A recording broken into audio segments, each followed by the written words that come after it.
Bueno, seguimos con estos resúmenes rápidos. Vamos ahora con el título quinto de la Constitución, que aquí nos hablan de las relaciones entre el gobierno y las Cortes Generales. Aquí también tenemos algún articulillo interesante, sobre todo algún bloque de artículos interesante, que es la parte de la moción de censura y la cuestión de confianza. Vale, vamos viendo, algunos son súper cortitos, por ejemplo el 108, sin más. Gobierno responde solidariamente de su gestión ante el Congreso. De esta quizá a lo mejor podrían jugar con dos palabras, con lo de la respuesta solidaria, responden solidariamente, y sobre todo que se responde a efectos del artículo 108 frente al Congreso de los Diputados. Vale, no frente a las Cortes Generales, no frente al Congreso y el Senado, sino solamente ante el Congreso de los Diputados. El 108 solamente nos habla del Congreso de los Diputados. Os lo digo porque aquí alguna pregunta pues podrían meternos opciones incorrectas hablando de las Cortes y pues, pudiera parecer, por lógica, que esa es la buena, y viendo un poco el nombre del título de este título, pudiera parecer que nos hablan de las Cortes, pero no. 108 dice que el Gobierno responde solidariamente ante el Congreso de los Diputados. Luego, 109, posibilidad de que tanto las cámaras como las comisiones puedan recabar información o ayuda de los miembros del gobierno, de los ministerios o de otras autoridades del Estado autonómicas. Cámaras y las comisiones, a través de los presidentes de las mismas, podrán recabar, podrán pedir tanto información como ayuda al gobierno, a los departamentos y cualesquiera otras autoridades, tanto del Estado como de las comunidades autónomas. Luego, un poco en la misma línea, las cámaras y las comisiones pueden reclamar que vayan allí los miembros del gobierno, y esto va un poco en sentido inverso, porque luego los miembros del gobierno también tienen la posibilidad de personarse en las cámaras y en las comisiones y hacerse oír en las mismas. Bueno, podrán mandar allí que vayan funcionarios de los departamentos a informar. Pero bueno, esto es como digamos un tema recíproco. Cámaras y las comisiones pueden convocar a los miembros del gobierno para que den cuenta de lo que les parezca oportuno, y luego al revés, los miembros del gobierno pueden personarse en las cámaras y las comisiones para dar cuenta, para hacerse oír en las mismas de lo que les parezca también oportuno. Luego, un poco en la misma línea, esa fiscalización que se va a hacer por parte de las cámaras a los miembros del gobierno, tanto el gobierno en su conjunto como los miembros, sometidos a interpelaciones y preguntas que les puedan hacer las cámaras. Los reglamentos regulan un poquito de tiempo para cada semana, reglamentos de las cámaras, evidentemente, y es un poquito esa fiscalización que harán desde las respectivas cámaras de la labor de gobierno. Pero bueno, estos artículos ya visteis todos cortitos, algún matiz y tal, sin más, pero sin duda los más importantes, los que tenemos a continuación, bueno, y el último, el 116, también es súper importante. Pero estos dan mucho juego porque vamos a ver cuestión de confianza y moción de censura. El 112 nos habla de la cuestión de confianza.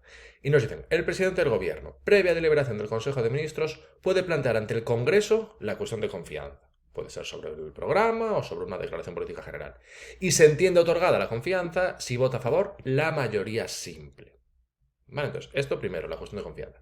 Y luego, moción de censura la puede plantear el Congreso de los Diputados, puede exigir esa responsabilidad política al gobierno, adoptando por mayoría absoluta la moción de censura. Para presentar moción de censura, al menos la tienen que proponer la 10ª parte de los diputados, es moción constructiva que se dice, porque tiene que incluir candidato alternativo a la presidencia, tiene periodo de enfriamiento, que le llaman, no se puede votar hasta que transcurran 5 días de la presentación. En los 2 primeros días de este periodo de 5 se pueden presentar mociones alternativas, y si no prospera la moción de censura, si no se aprueba en el Congreso, quienes lo hubieran firmado no pueden firmar otra en el mismo periodo de sesiones. Esa es la regulación de la moción de censura. Si prospera la moción de censura, como es constructiva, el candidato que vaya incluido en la misma se entiende investido de la confianza de la Cámara y se convierte en presidente. Eso nos lo dice el 114.2. Si el Congreso adopta la moción de censura, el Gobierno presenta la dimisión al Rey y el candidato incluido en la misma se entiende investido de la confianza de la Cámara. Y por tanto el Rey le nombra al presidente del Gobierno. Como hay candidato alternativo, es constructiva. Si prospera, el candidato alternativo se convierte en presidente. Y respecto a la cuestión de confianza, si el Congreso niega al gobierno la confianza, este presenta la dimisión al rey y se procede a continuación a designar presidente de conformidad con lo que dispone el artículo 99. ¿Vale? Entonces, esa es un poco la regulación. Vamos a afinar, porque esto como son artículos muy preguntables, aun siendo resumen rápido, yo creo que hay determinados puntos que conviene destacar. Primero, lo más básico, las mayorías. En la cuestión de confianza nos hablan de mayoría simple. Para que prospere la moción de confianza, la cuestión de confianza, perdón, para que se entienda otorgada la confianza, mayoría simple en el Congreso. Y sin embargo, para la moción de censura, mayoría absoluta. ¿Vale? Eso es lo primero. Luego, dentro del tema de la moción de censura, además de la mayoría absoluta, también muy preguntable la propuesta, al menos décima parte, lo de que es constructiva, que incluye candidato alternativo, y también el tema del periodo de enfriamiento, 5 días para votar, dentro de los 2 primeros se pueden presentar mociones alternativas, incluso la limitación para los signatarios.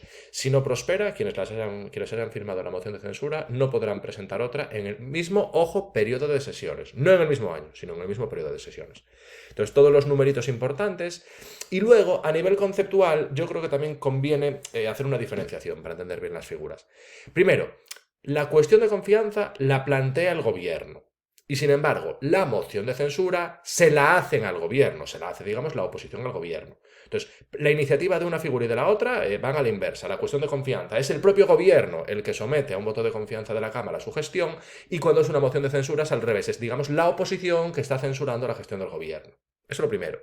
Y luego, el alcanzar la mayoría requerida produce efectos inversos. Hay que fijarse en eso. ¿Por qué? Si se presenta una cuestión de confianza por parte del gobierno y se alcanza la mayoría requerida, se alcanza la mayoría simple, entonces el gobierno permanece. ¿No? Tú como gobierno presentas la cuestión de confianza, si obtienes mayoría simple, se entiende que siguen confiando en ti y tú sigues como gobierno, sigues como presidente, te mantienes en el gobierno. Y sin embargo, si en una moción de censura se alcanza la mayoría requerida, el gobierno cesa. Si se presenta una moción de censura por parte de la oposición y se alcanza mayoría absoluta, el gobierno va a cesar. Entonces, alcanzar la mayoría requerida, a la que se hace referencia en los respectivos artículos de la Constitución, produce efectos inversos. Si es cuestión de confianza y alcanza mayoría requerida, gobierno permanece. Si es moción de censura y alcanza mayoría requerida, gobierno cesa. Vale, entonces, la iniciativa es al revés y el alcanzar la mayoría requerida produce efectos inversos. Vale, por lo tanto, interesantes estas referencias. Vale, lo dicho, respecto a qué pasa, cómo sería el cese, si es una moción de censura, el candidato alternativo que vaya incluido en la misma se entiende investido de la confianza de la Cámara y por lo tanto se le nombra como presidente por parte del rey, y si es cuestión de confianza que no prospera, que no se obtiene la mayoría simple, acudimos al procedimiento del artículo 99. El rey hará la ronda de consultas y se votará con toda esa lógica que ya vimos en su momento en el artículo 99. Vale, entonces importantes estos puntos.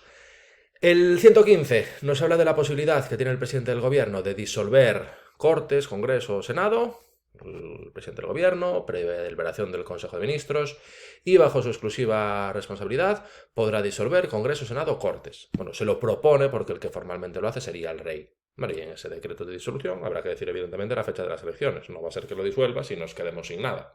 Lo disuelves, obviamente, para convocar nuevas elecciones.